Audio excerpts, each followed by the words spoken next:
पन्नपुर नाम के एक गांव में शादी चल रही होती है। वाह, मजा आ गया फूफा जी।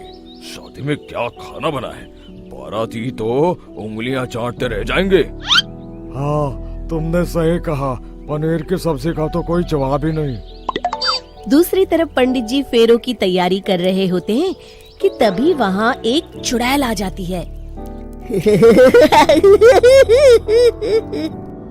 अरे मर गया रे, ये चुड़ैल यहाँ क्या कर रही है?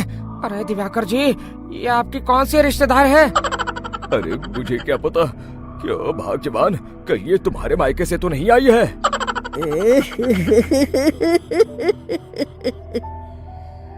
तुम लोगों की इस गांव में बारात लाने की हिम्मत कैसे हुई? मेरे रहते इस गांव में किसी की शादी नहीं हो सकती। अब तुम लोग देखो मैं क्या करती हूँ। अरे मर गया रे, मैंने सुना है ये जबान की पक्की है। भागो रे भागो, वरना ये चुड़ैल किसी को नहीं छोड़ेगी। हाँ, तुम सही कहते हो मोहन भाई, यहाँ से भाग लेने में ही हम सबकी भलाई है। देखते ही देखते शादी के मंडप में भगदड़ मच जाती है और चुड़ैल सब कुछ उजाड़ कर रख देती है।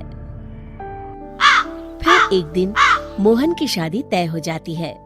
अरे भाई, अगले हफ्ते मेरी शादी तय हो गई है, लेकिन इस चुड़ैल की दहशत के मारे तो मेरे हाथ पैर कांप रहे हैं।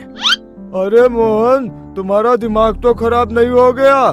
तुम अपने साथ साथ हम सब गांव वालों को भी बलि का बकरा बनाना चाहते हो? उस चुड़ैल के रहते तुमने अपनी शादी के बारे में सोच भी कैसे लिया? देखो गोपाल, डर तो मुझे भी लग रहा है, लेकिन उस चुड़ैल के डर से मैं जिंदगी भर कुंवारा तो नहीं रह सकता। तभी वहाँ मोहन के होने वाले ससुर आ जाते हैं। अरे ससुर जी आप? देखो, अब तक मैं तुम्हारा ससुर बना नहीं हूँ और शायद बनूंगा भी नहीं। ये आप क्या कह रहे हैं? मैंने तो शादी का कोड भी सिलवा लिया है। मैं अपनी बेटी की शादी किसी अच्छे गांव में कराना चाहता हूँ। तुम्हारा गांव तो भूतिया गांव है। मैं तो क्या, अब तो कोई भी अपनी लड़की इस गांव वालों को नहीं देगा। इस तरह चुड़ैल के डर से उस गांव में किसी की भी शादी नहीं हो पाती। फिर एक दिन गांव के जमींदार अपनी बेटी की शादी करने का विचार करते हैं, लेकिन चुड़ैल के डर से उनकी भी हिम्मत जवाब दे देती है। अगर मेरी बेटी की शादी तय समय से नहीं हुई तो मेरी नाक कट जाएगी। मुझे कुछ करना ही होगा।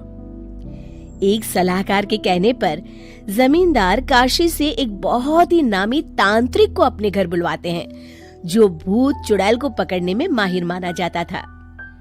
जमींदार साहब, आप चिंता मत करिए। इस गांव की सीमा में प्रवेश करते ही मुझे उस चुड़ैल के बारे में सब पता चल गया था। आप उसे जल्दी से जल्दी कैद कर लीजिए ताकि मैं अपनी बेटी की शादी कर सकूं। जब वो चुड़ैल एक इंसान थी, तब ठीक उसकी शादी करने वाले दिन ही उसकी और उसके होने वाले पति की एक दुर्घटना में मौत हो गई थी।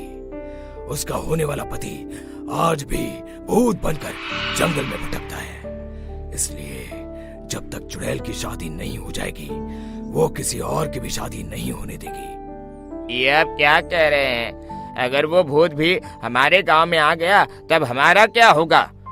ये आदमी बीच में बहुत बोलता है, इसे बाहर निकालो। उसके बाद तांत्रिक बताते हैं कि अगर उस भूत के साथ चुड़ैल की शादी करा दी जाए तो वो चुड़ैल हमेशा हमेशा के लिए उस गांव को छोड़कर चली जाएगी। जमींदार साहब, आप अपनी बेटी की शादी की तैयारी शुरू कर दीजिए। मैं कुछ गांव वालों को अपने साथ लेकर उस भूत को ढूंढने जंगल की ओर जाता हूँ। इस तरह जमींदार निश्चित होकर अपनी बेटी की शादी करवाने लगते हैं, लेकिन तभी वहाँ चुड़ैल आ जाती है। मैंने तुम गांव वालों को समझाया था ना कि इस गांव में कभी कोई शादी नहीं करेगा। लगता है तुम लोग मुझे हल्के में ले रहे हो। चुड़ैल जमींदार की बेटी को उठा लेती है।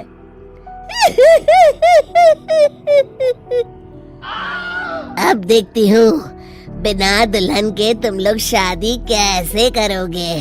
मैं इसे अपने साथ ले जा रही हूँ।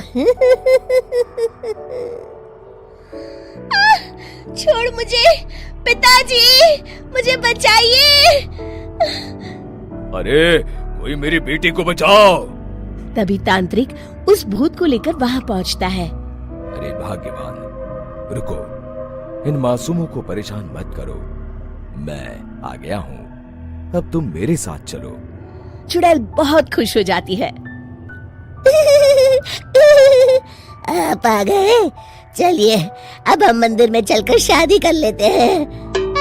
अरे अरे अरे अरे, ये क्या कह रही हो? मंदिर में जाके दोबारा मरना है क्या? चलो, आज से हम जंगल में रहेंगे। चुड़ैल चली गई, अब मेरी शादी हो जाएगी। इस तरह सभी गांव वाले खुशी से झूमने लगते हैं।